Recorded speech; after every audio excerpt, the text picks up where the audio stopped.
You're listening to the YouTube channel called In Focus with Silvana Pavlovska. We are continuing with our series on the Macedonian question, and in particular, the Prespa Agreement as a cultural genocide of the Macedonian national identity, a publication by Prof.d-r Igor Janev, who's written many books and is an expert on international law. Still on chapter 4, but very soon we will be completing chapter 4 and continuing with the next chapter, which will be chapter 5, of course.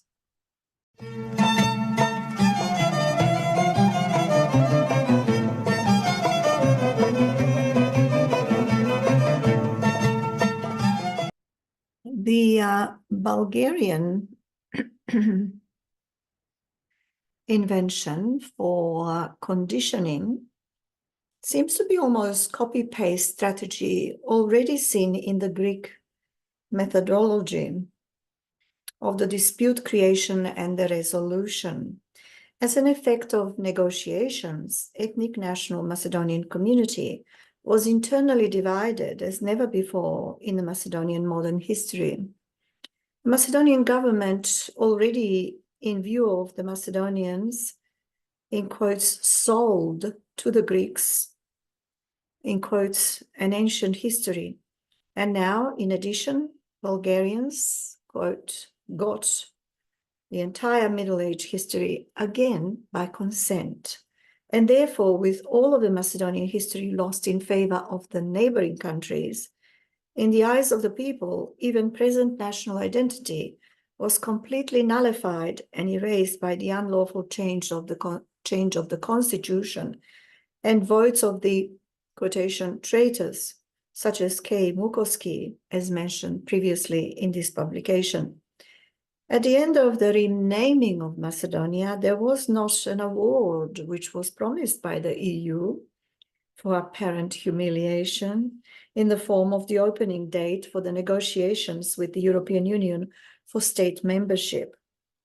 Regarding a fact that Macedonia actually, in quotes, gave all and, in quotes, got nothing, Mickoski criticized Zaev by saying, quotes, only a political amateur like Zaev could agree that the European Union progress of Macedonia is tied to our reading of history, and added, quote, we have warned in the past that the government mustn't sign treaties that, instead of offering solutions, will only cause additional problems. Here, we included the friendship treaty with Bulgaria, says Prof.d-r Igor Janev. At this point of our analysis, we can predict with high probability that the next Bulgarian government will, among other conditions relating to history, culture, and language, impose a specific condition related to the name of the state too. According to the Prespa Agreement, it is an obligation to use as an official state's name Republic of North Macedonia, an unofficially abbreviated form, in quotes, North Macedonia. My prediction, says Prof.d-r Igor Janev, is that in some future compromising agreement with Bulgaria, will perhaps impose a demand that, in quotes, North Macedonians in both official and unofficial situations or cases always must use an abbreviated term, Republic of North Macedonia, erga omnes, because North Macedonia per se, in quotes, could be interpreted as territorial aspirations, end of quote, vis-a-vis Bulgarian state, or alternatively change its national name in accordance with the findings of the Joint Commission on History Matters. The Macedonian Minister of Foreign Affairs, Biosmani, stated the following, quote, if the short name causes certain concern in Bulgaria that someone could interpret that as a territorial pretension to the historical region of Macedonia, we have no problem in making an additional clarification to Bulgaria that both the long and the short name which are in use refer to the same territory. that of the Republic of North Macedonia, end of quote. And he also added, quote, that is willing to clarify and necessary and possibly add an annex to its 2017 friendship treaty with Bulgaria to sort the issue out and to guarantee that the use of the shortened name North Macedonia does not imply claims on Bulgaria's territory, end of quote. Isn't that incredible? A Minister of Foreign Affairs who is not a Macedonian by ethnicity or descent, but what you may call it, an Albanian and a publicly proclaimed Albanian, has made such statements, which I have just read to you, contained in the book, The Prespa Agreement as Cultural Genocide of the Macedonian National Identity.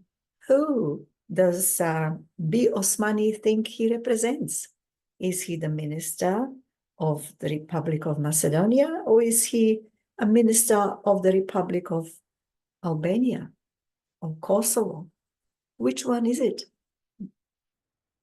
Because no such minister representing the Macedonian state would make such statements and make decisions in relation to matters related to Macedonia and Bulgaria. In that light, we can only drive a logical conclusion that Macedonia will not be able to resolve this so-called dispute with Bulgaria, and therefore the country will never become a member of the European Union due to the impossibility to perform the obligations stemming from the Greek Prespa Agreement and the Bulgarian treaties. Namely, the Bulgarian treaty plays a crucial role as a sort of amendment to the Prespa Agreement. Yeah, exactly that. And it is obviously fulfilling a gap regarding the national language and a modern history. In order to redefine the so-called North Macedonians as a part of the Bulgarian nation, or as Western Bulgarians, in quotes, as final designation in the process of assimilation, says Prof.d-r Igor Janev. Additional limitation for the use of a full new constitutional name of the country without any provided abbreviations combined with an obligation to use the term North Macedonians, or rather ungrammatically fusion North Macedonians, and one word in every formal situation, even non-official or private, would eventually produce a total legal and political chaos, and most certainly a huge destabilization of internal system and the Macedonian community.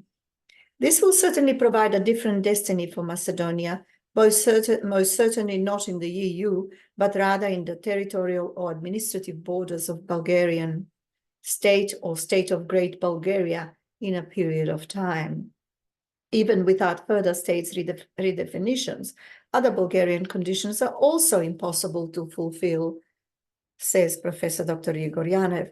So the only logical conclusion is that Zaev and Nikola Dimitrov were made puppets in the hands of the Bulgarian administration, aiming at territory, not just language and history, even from the very start of their mandates in 2017. Generally speaking, when the top leaders of the country decide to sacrifice the independence and national identity as the top national interest, the only logical explanation is that they work for the interest of the other country, i.e., in this case, for the Bulgarian state.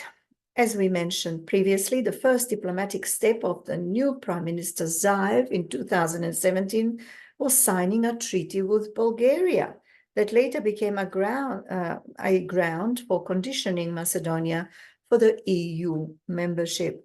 Later, the Bulgarian conditions based on that treaty under Portugal's presidency became the official European Union conditions for Macedonian opening talks.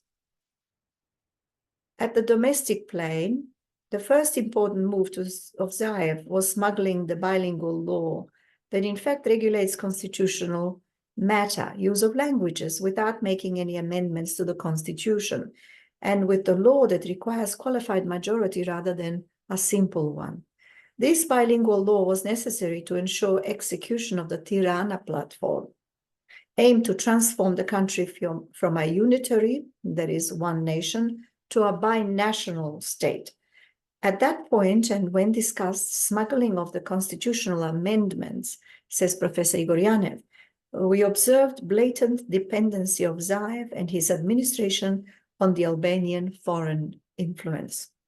In order to understand the role of Zaev and his administration, we need to mention and emphasize that from 1992 existed strict unofficial principle that after each general elections, the winning party from the Macedonian bloc of parties always form an executive government in coalition with the winning party from the Albanian political bloc, that is, the Albanian parties. There were no exceptions to that rule until 2017, when the Albanian winning party, DUI, winner of the Albanian bloc of parties, made a choice to create a government not with V.r.d-r as winner in the elections, but with defeated party SDSM led by Zaev instead.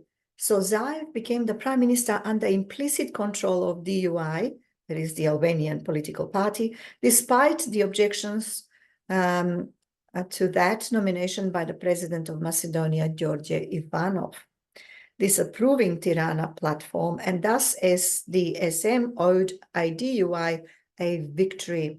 That is, Zaev owed Ali Ahmeti, the leader of the party DUI. Remarkably, when members of the parliament, MPs, voted for new mandates, one of the members voted literally with 2 hands raised, casting 2 votes. Can you imagine this? 2 votes, 2 hands raised instead of 1. And the Albanian MPs were singing, I beg your pardon, the Albanian anthem, so that masses of ethnic Macedonians were provoked with the flagrant violations and infuriated by the provocations entered illegally into the parliament. The BBC reported that the Macedonian President Ivanov blocked the attempts of Zaev to form the new government. The Guardian, for instance, reported that Zaev has been seeking a mandate to form a government for months after reaching an agreement with an ethnic Albanian party, the Democratic Union for Integration, to form a coalition. However, Ivanov refused to hand him the mandate. After Zaev's administration was finally established in power, those members of the V.r.d-r who won the elections, who stormed the parliament, were prosecuted and condemned for terrorism. They're still in prison. Among those were 3 MPs from the V.r.d-r who were later released from prison detention only for the purpose to vote for constitutional changes according to the Prespa Agreement obligations, and then obtain 80 votes, as in the case of Mukoski. That was an illegal operation conducted by secret police service in order to complete all requirements so that this treaty could be registered in the UN after ratification in the Greek parliament, as a first step for completion of the Prespa Agreement that apparently needed final approval of the Macedonian amendments by the Greeks MPs. Therefore, the Prespa Agreement was an imposed illegal and invalid treaty with an imposed national ID, and ethnic Macedonians largely understood treason committed by Zaev in favor of the Macedonian neighboring countries, namely the Hellenic Republic and the Bulgarian state.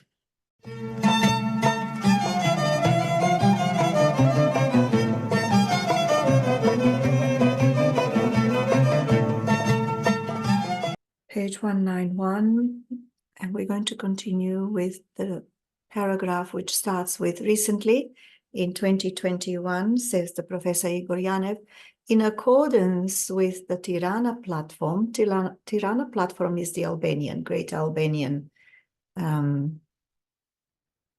concept. Aiming to divide Macedonia, Zaev's government has had organized popular census with the designation of nationality placed in the ballots to measure the percentage of ethnic national groups and their national distribution. Unlike other countries, Zaev's administration created a rule that even non-residential population living in other countries may participate in the process of this popular census. This decision was brought under the Albanian influence and sort of forceful pressure and or conditioning, that is brainwashing. I think Professor wants to say brainwashing, and noticeably all the Albanian population, even from abroad, was called to participate in this census. That is incredible, isn't it? On the other hand, most of the ethnic Macedonians were largely disappointed with the new despised name, and it was a despised name of the state, the name of Republic of North Macedonia. That is an insult to the Macedonian people. At the ballot forms with a deterrent formulation of the Macedonian ethnic community instead of nationality, which is Macedonian. According to the Daily Republica, the Albanian parties pushed for taking into account a non-residential population, a quotation, demand the counting of the diaspora along with the residents in order to inflate the Albanian population numbers, resident population numbers, and Zaev accepted their demands. Amazing. That man used to accept and agree to all sorts of things from the Albanians, who are, by the way, they're not in Albania, they're in Macedonia, and they've never recognized that they are in Macedonia or that they are Macedonian. Yeah, no, not surprisingly, Bulgaria supported such a strange census methodology of counting non-residential populations, and sent the message to all the Bulgarians in the north, in the North Macedonia, that they, in quotation, did not have to be afraid to declare themselves as Bulgarians as last time, end of quote. According to previous statistics back in 2002, less than 1.5% of all the population declared themselves as Bulgarian.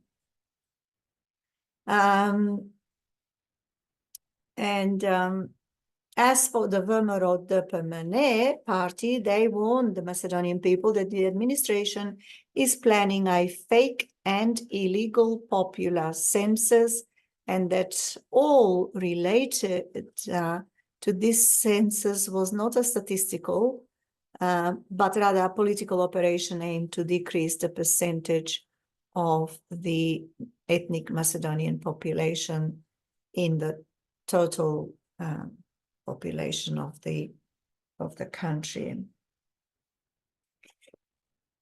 The alliance between the Albanian parties, or the Albanian factor, as they are referred to also in Macedonia, and the Bulgarian factor were more than evident in this case. As a result of the Albanian campaign, for the first time, there was a massive response in the Albanian diaspora, including those living in Kosovo, which is a separate country altogether, as is Albania. So there you have it, you know. People from foreign countries allowed to have a say in what happens to Macedonia. Yeah, so, and the renaming and the numbers of the peoples residing there. So as a result of this campaign that Zaev's government did, for the first time, we have people participating in huge numbers, people who represent the Albanian diaspora, people in Australia, people in America, wherever they are, in Europe, in the United Kingdom, and so on, including Kosovo and Albania, for the census, the turnout, and on the other side, I boycott by the ethnic Macedonians, or the Macedonian people who are the owners of the Macedonian country and state, including the Macedonian diaspora. So they boycotted it.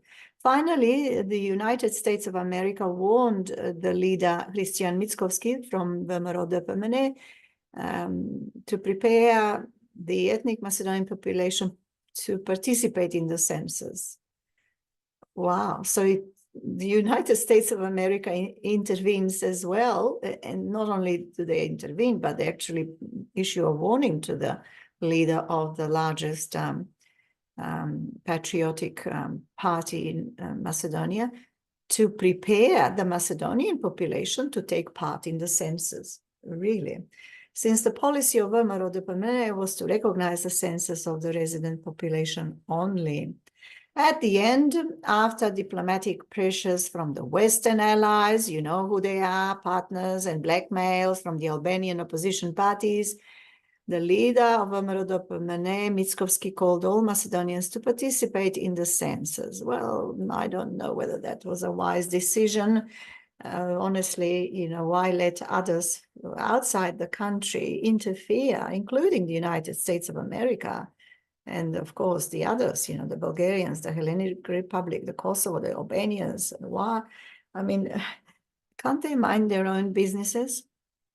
Still, the ethnic Macedonians didn't fully accept his call, and more than 15% of the ethnic Macedonians didn't participate in that census. Almost no one from the diaspora, from here, from Australia, nobody almost, despite the striking provocations and threats from the Minister of Justice, B. Maricic. Now, this guy, Maricic, is not Macedonian either. He is of Serbian background. Nevertheless, he represents the Communist Party in Macedonia, the SDSM, and that's currently in power still. So Maricic had been threatening people and provoking people, most inappropriate behavior by the look of things. But he is a bully, as most of you may have seen him on television, and he also is confused about which country he is representing. Certainly not Macedonia. People who refuse to participate in the census or boycott the process. Basically, the citizens were under legal obligation to participate, or if abstaining, boycotting, refusing participation, they would be fined. Well, that is totally unacceptable because there's no legislation, to my knowledge, that fines will be issued to people who do not wish to vote in Macedonia. And I'm going on to the next page now and checking how much longer we've got. So basically the citizens were under legal obligation to participate, or if abstain, will be fined. That Zaev, from the beginning of his mandate, from the beginning, I beg your pardon, of his mandate, there's a typing error there, from the beginning of his mandate, supported Albania and Kosovo agenda for a great Albania.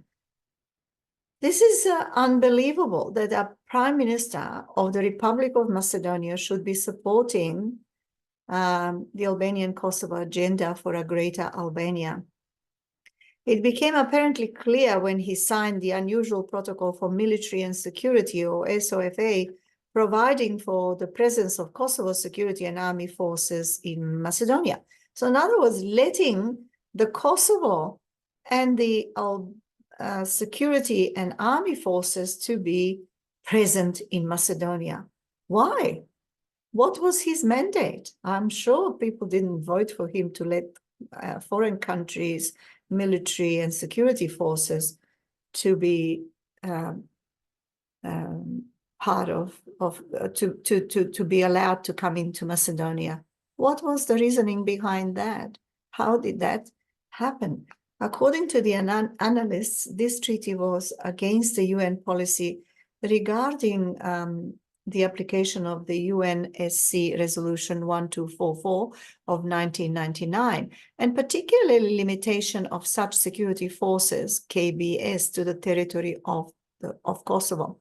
Under Resolution UN Security Council 1244, Kosovo was allowed to form a protection corps, but not an actual military force, or KBS. In 2018, Kosovo decided to upgrade the status of their police corps with tacit support from its Western Western partners, that is France, Germany. Yeah, but the status of the military transformation, or the European Union as they call themselves nowadays, but the status of the military transformation remained disputed. Not surprisingly, this new SOFA arrangement between Zaev and Kosovo Prime Minister Kurti was signed during the sensitive political period of popular census processes scheduled to be finished by 30th of September 2021.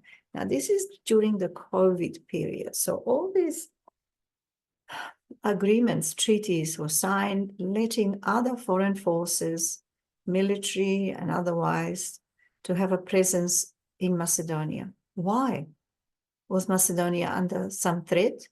Or was it because of the support of the Tirana Platform, that is Kosovo, Albania, Greater Albania, so that they can take control of the country, or, yeah, without much opposition from the people of Macedonia. Moving on to, meanwhile, a major crisis started between Kosovo's administration and Serbia over the license plates that could provoke a new Balkan instability. This crisis, temporary, ended by reaching a deal between Serbia and Kosovo's administration on the 30th of September on the registration plates, so that Kosovo Special Security Forces, Special Police called ROSU, withdrew from the border with Serbia that was under blockade for already 2 weeks. Meanwhile, on the 30th of September, the census, the popular census or the people census in Macedonia ended, in quotation, successfully, according to the Justice Minister Maricic. But apparently with the fraudulent result, as the number of Macedonian inhabitants was almost equal to the number of registered voters. This story about popular census only demonstrated that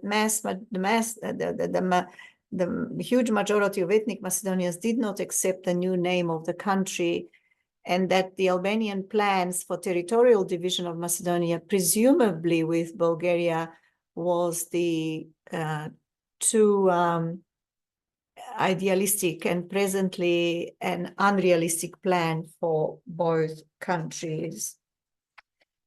Namely, the strategy was to build or to increase the percentage of Albanians in Macedonia so that it is above 30% in order to push the creation of federal units in the Macedonian system with the legal capacity to leave the loose confederation, using the example of Kosovo model and its separation from Serbia. For preventative reasons, SOFA protocol for military presence of Kosovo army was a clear indication that Kosovo and Albania made a plan to control the western part of Macedonia's territory. The Bulgarians supported the idea that the Macedonian state was only a temporary or provisional entity in the process of dissolution, and therefore planned a long-term strategy to gain all parts of the eastern and central Macedonian territory after the successful process of cultural assimilation. The only obstacle to the implementation of those strategies was apparently the weakened position by Zaev's political coalition, particularly after the failed promises of the EU integration and complete debacle in the negotiations with Bulgaria over the identity for which the party DUI, that is the Albanian party, blamed Zaev himself.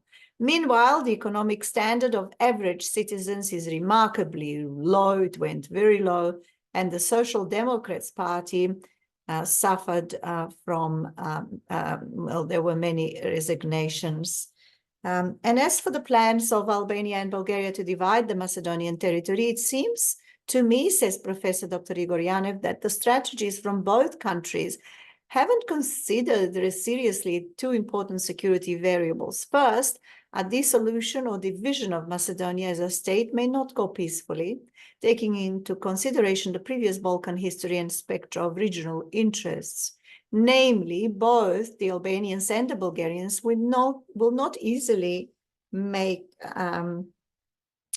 a deal what part of territory belongs to the other country. And second, even more important, there's no predictability how Kosovo and Serbia may react to the imminent challenges and dangerous situations stemming from Greater Albania and Great Bulgaria.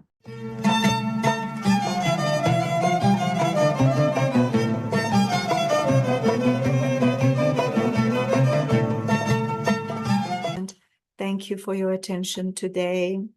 We thank Professor Igor Janev for allowing us to publish the English version of his publication, The Prespa Agreement, as cultural genocide of the Macedonian national identity towards the termination of an illegal treaty, which was published late 2023. That was last year. So you've been listening to In Focus with Silvana Pavlovska, broadcasting from Melbourne, Australia. I shall look forward to seeing you soon. Bye for now.